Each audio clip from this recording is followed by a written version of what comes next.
Comme petit rappel, j'ai traité le sujet, ou j'ai commencé à traiter le sujet relatif aux questions d'examen.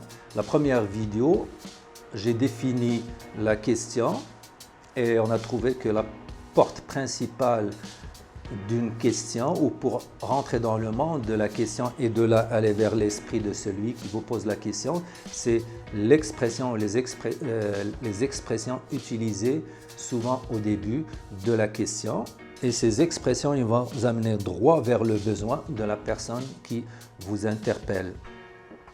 La deuxième vidéo, j'ai essayé de mettre en évidence la naissance ou le cadre dans lequel naissent les questions, plutôt l'impact de ce cadre. Et je vous ai donné un petit exemple que j'ai vécu au Canada et au Maroc.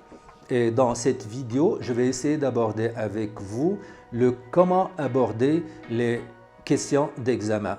Tout d'abord, je vais mettre en évidence la difficulté et après, on va essayer de trouver une ou des réponses à cette difficulté. Quand je parle de difficulté, ça veut dire quoi? La difficulté, c'est que dans le monde authentique, ça veut dire à l'extérieur des milieux académiques, normalement, quand on observe des choses ou on reçoit des informations, on ne les reçoit pas une à la fois. On reçoit souvent des informations en bloc. D'ailleurs, nos yeux sont créés et fabriqués pour recevoir les informations en bloc. On parle de champ visuel. Maintenant, je regarde la caméra, je ne suis pas capable d'effacer le Zakaria et son fauteuil. D'accord? Je n'ai pas Photoshop dans ma tête, genre je suis obligé de voir la caméra et Zakaria. Comme ça, lorsque je vois Zakaria, c'est que je comprends que c'est un spécialiste de la caméra. D'accord? Mais si je le vois assis, dans la même posture, sans la caméra, dans un café ou au bord d'une plage ou dans une soutenance, ma perception va changer. Je vais donner un autre statut à M. Zakaria. Donc ceci, qu'est-ce que ça veut dire? C'est que notre cerveau, ce qu'il demande, c'est de l'information dans un cadre. D'ailleurs, nos yeux est un outil qui témoigne de cette exigence ou de ce mode de fonctionnement naturel du cerveau humain. Maintenant, lorsque je suis face à une question, est-ce que j'ai les mêmes conditions pour que mon cerveau fonctionne adéquatement? Absolument pas. Lorsque j'ai une question, je suis obligé, supposons que c'est du français ou de l'anglais, de lire de gauche à droite. Et quand je lis, je dois voir seulement le terme, un seul à la fois. Qu'est-ce que? Je dois voir le mot, la lettre plutôt, le mot, je compose le mot dans ma tête et ainsi de suite. Je ne suis pas capable de voir la question ensemble, d'un seul coup, dans un champ visuel. Vous allez me dire, et alors, comment qu'on va faire? On ne va pas photographier la question, certainement, mais juste ici, j'attire votre attention. Quand vous lisez une question, vous commencez par le premier mot. L'information, elle passe dans le cerveau va l'interpréter par rapport à ce que vous avez déjà, qui est relatif à ce mot. Supposons que j'ai lu « analyser », va rentrer ici. Si j'ai la bonne définition d'analyser, c'est correct, je peux continuer. L'impact de ce mot ne va pas influencer négativement le reste.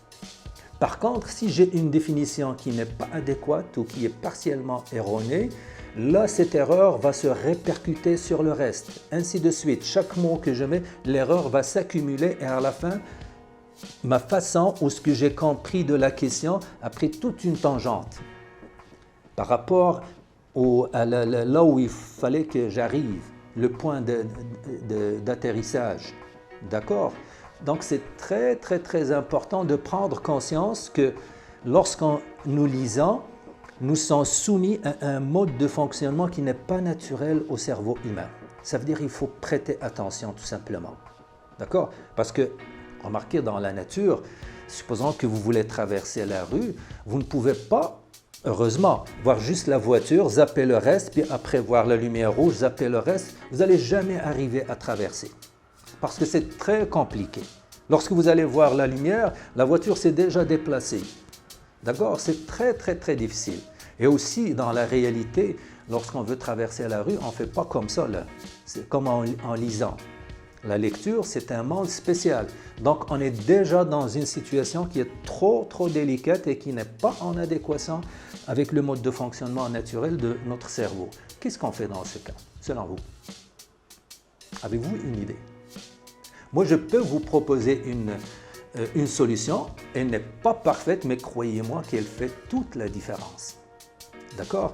La première des choses, je sais qu'il y a des expressions ou une expression et il y a un besoin. Moi, je vous demande de vous concentrer, les amis.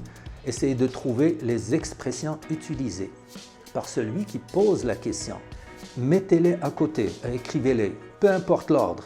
Et essayez de trouver la définition de chaque élément. Bien sûr, c'est pas le jour de l'examen, ce n'est pas le moment de trouver les réponses, mais au moins dans votre tête, dans ce cas, vous stimulez ce que ça veut dire analyser, vous stimulez ce que ça veut dire qu'est-ce que, vous stimulez ce que ça veut dire interpréter, et une fois que vous avez stimulé ces zones, ou vous remémorisez les définitions de ces termes, c'est comme vous êtes en train de créer un champ visuel dans votre tête.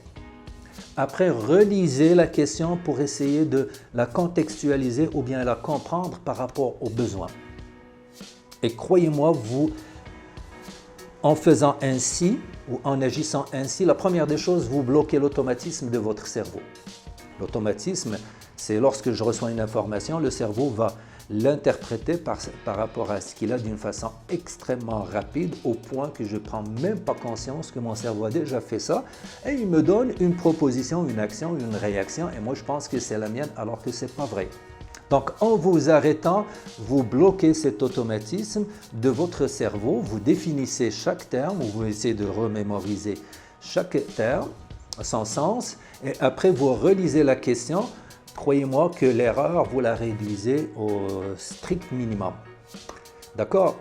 Alors, sur ce, je vous souhaite que du succès dans votre vie et j'espère que ces petites explications seraient à la hauteur de vos attentes. Wassalamu alaikum, Haji Kamal Delichet.